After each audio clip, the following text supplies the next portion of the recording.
नमस्कार, मैं रविश कुमार। दोस्तों, देश में संसद चल रही है क्योंकि कुछ लोग कह रहे हैं ये संसद अब किसी की नहीं, सिर्फ सत्ता का एक लंबा गलियारा है और उस गलियारे में आज एक दरवाजा जरा तेजी से बंद हुआ और उस दरवाजे के पीछे कैद हो गए उपराष्ट्रपति जगदीप धनखड़। जी हाँ, वही धनखड़ साहब जिनके चेहरे पर कभी किसान आंदोलन के दिनों में भी जाट की पहचान साफ झलकती थी और अब वही पहचान सत्ता के गलियारों में एक अलग रंग दिखा रही है। लेकिन सवाल यह है कि यह कैद सिर्फ एक सिक्योरिटी प्रोटोकॉल थी या फिर सत्ता और समाज के बीच किसी बड़े तूफान का पहला बादल। तो हुआ यूं कि संसद परिसर में एक अचानक की हलचल में उपराष्ट्रपति और राज्यसभा के सभापति जगदीप धनखड़ को कुछ समय के लिए एक कमरे में रोक दिया गया। कारण सरकारी सूत्र कहेंगे सुरक्षा इंतजाम, विपक्ष कहेगा सत्ता का अपमान और सत्ता तो चुप है। लेकिन इस चुप्पी के बीच हरियाणा और पश्चिमी उत्तर प्रदेश के जाट इलाकों में एक गुस्सा पनपने लगा। जाट नेता कह रहे हैं ये सिर्फ धनखड़ का अपमान नहीं बल्कि हमारे पूरे समाज की बेइज्जती है।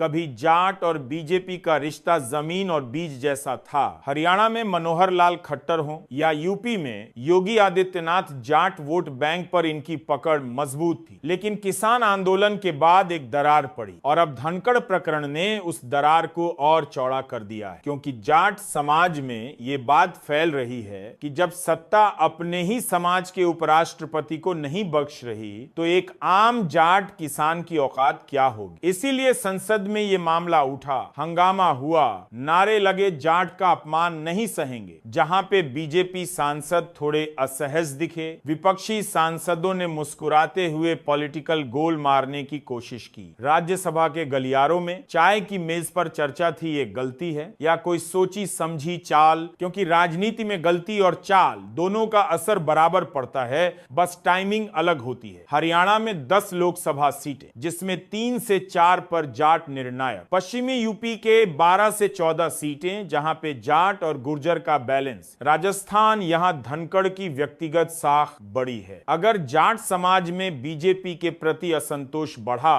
तो 2029 में इन राज्यों के समीकरण पलट सकते हैं, क्योंकि यहां वोट सिर्फ पार्टी को नहीं अपनों को दिया जाता है। कुछ बीजेपी के जाट सांसद खुलेआम बोल रहे हैं ये अनादर बर्दाश्त नहीं होगा। कुछ चुप हैं, लेकिन उनके गांव में लोग पूछ रहे हैं भाई साहब, जब अपने ही लीडर को कमरे में बंद कर सकते हैं तो हमें क्या समझते हैं। ये चुप्पी आने वाले समय में चुनावी चुप्पी भी हो सकती है, जिसमें जनता वोट डालते वक्त बिना नारे लगाए अपना जवाब दे देती है। इसलिए कांग्रेस, आरएलडी, आम आदमी पार्टी सबको एक मुद्दा मिल गया है। रालोद तो सीधा जाट बनाम बीजेपी का नैरेटिव बना रही है। कांग्रेस कह रही है बीजेपी में अपने ही सुरक्षित नहीं, आम जनता क्या करेगी। आम आदमी इसको सत्ता का अहंकार बता रही है और ये सब जानते हैं कि हरियाणा और यूपी में जाट वोट एक बार खिसक जाए तो वापस लाना मुश्किल है। बीजेपी अब इसको सिर्फ एक सुरक्षा व्यवस्था बता रही है। कुछ मंत्री कह रहे हैं धनखड़ जी हमारे परिवार का हिस्सा है, लेकिन राजनीति में बयान वही काम करता है जो जले पर पानी डाले। और यहां कई लोग कह रहे हैं कि यह बयान तो नमक जैसा लग रहा है, क्योंकि गुस्सा दिल में है और दिल का गुस्सा बयान से नहीं सम्मान से शांत होता है। दोस्तों, राजनीति में सत्ता का अहंकार और समाज का सम्मान दोनों एक ही सड़क पर नहीं चल सकते। जब सत्ता को लगता है कि वह किसी को भी किसी भी वक्त रोक सकती है, तब सम्मान की गाड़ी वहीं पंचर हो जाती है। जगदीप धनखड़ के साथ जो हुआ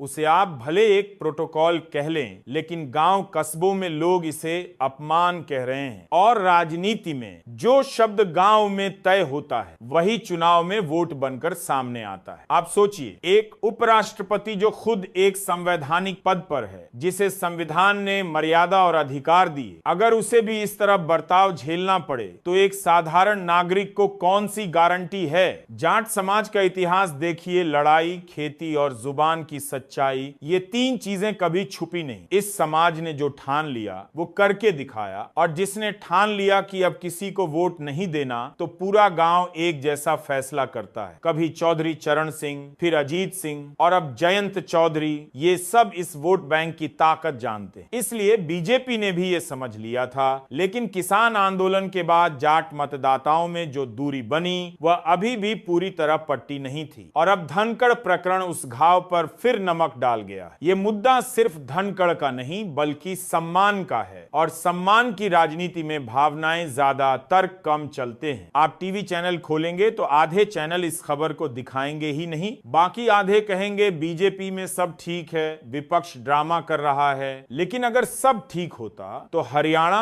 राजस्थान और यूपी के कुछ बीजेपी नेताओं के चेहरे इतने उदास क्यों दिख रहे हैं? मीडिया अब सत्ता का माइक ज्यादा और जनता का आईना कम बन गया है। अगर यह घटना किसी विपक्षी उपराष्ट्रपति के साथ हुई होती तो स्क्रीन पर लाल पट्टी और ब्रेकिंग न्यूज का तूफान चल रहा होता। लेकिन यहां स्टूडियो के कैमरे और गांव की चौपाल, दोनों में कहानियां अलग अलग चल रही हैं। विपक्ष ने इस मुद्दे पर तुरंत एकता दिखाई। कांग्रेस ने इसे संवैधानिक मर्यादा का उल्लंघन बताया। रालोद ने इसे जाट समाज का अपमान कहा। सपा और आम आदमी पार्टी ने इसे सत्ता का अहंकार कहकर हमला बोला। ये वही विपक्ष है जो कल तक अलग अलग मुद्दों पर बिखरा हुआ था, लेकिन धनखड़ प्रकरण ने उन्हें एक साझा मंच दे दिया है। राजनीति में ऐसे मौके विपक्ष के लिए ऑक्सीजन होते हैं और सत्ता के लिए ब्लड प्रेशर बढ़ाने वाले हरियाणा, यूपी और राजस्थान के बीजेपी नेताओं पर अब अपने समर्थकों को जवाब देने का दबाव है। गांव में लोग पूछ रहे हैं, भाई साहब आपके ही उपराष्ट्रपति का ये हाल हो गया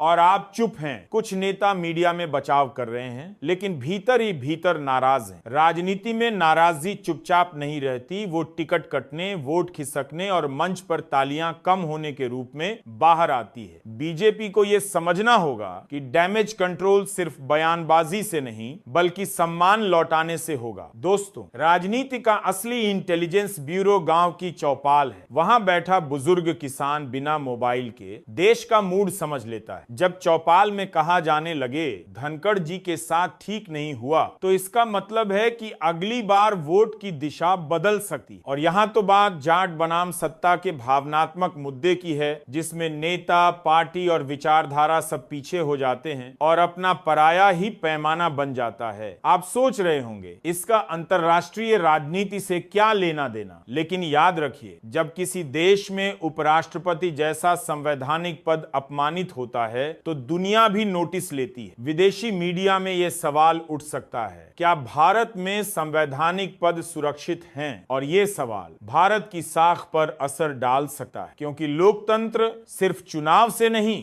मर्यादा से भी चलता है। तो दोस्तों, आखिरी सवाल, क्या यह घटना एक छोटी सी गलती थी या एक बड़ा राजनीतिक संकेत? क्या बीजेपी आने वाले महीनों में जाट समाज के साथ इस दरार को भर पाएगी, या यह भी किसान आंदोलन की तरह इतिहास में दर्ज हो जाएगी? और अगर एक दिन उपराष्ट्रपति को भी बंद कमरे में रोक दिया जाए तो सोचिए आम आदमी के लिए दरवाजे कब खुलेंगे। बाकी टीवी स्टूडियो में आप देखेंगे कुछ लोग इसे मामूली कहेंगे, कुछ साजिश, लेकिन सच वही होगा जो आपके गांव की चौपाल में धीरे से कहा जाएगा, क्योंकि राजनीति में सबसे ऊंची आवाज हमेशा माइक से नहीं बल्कि चुप्पी से आती।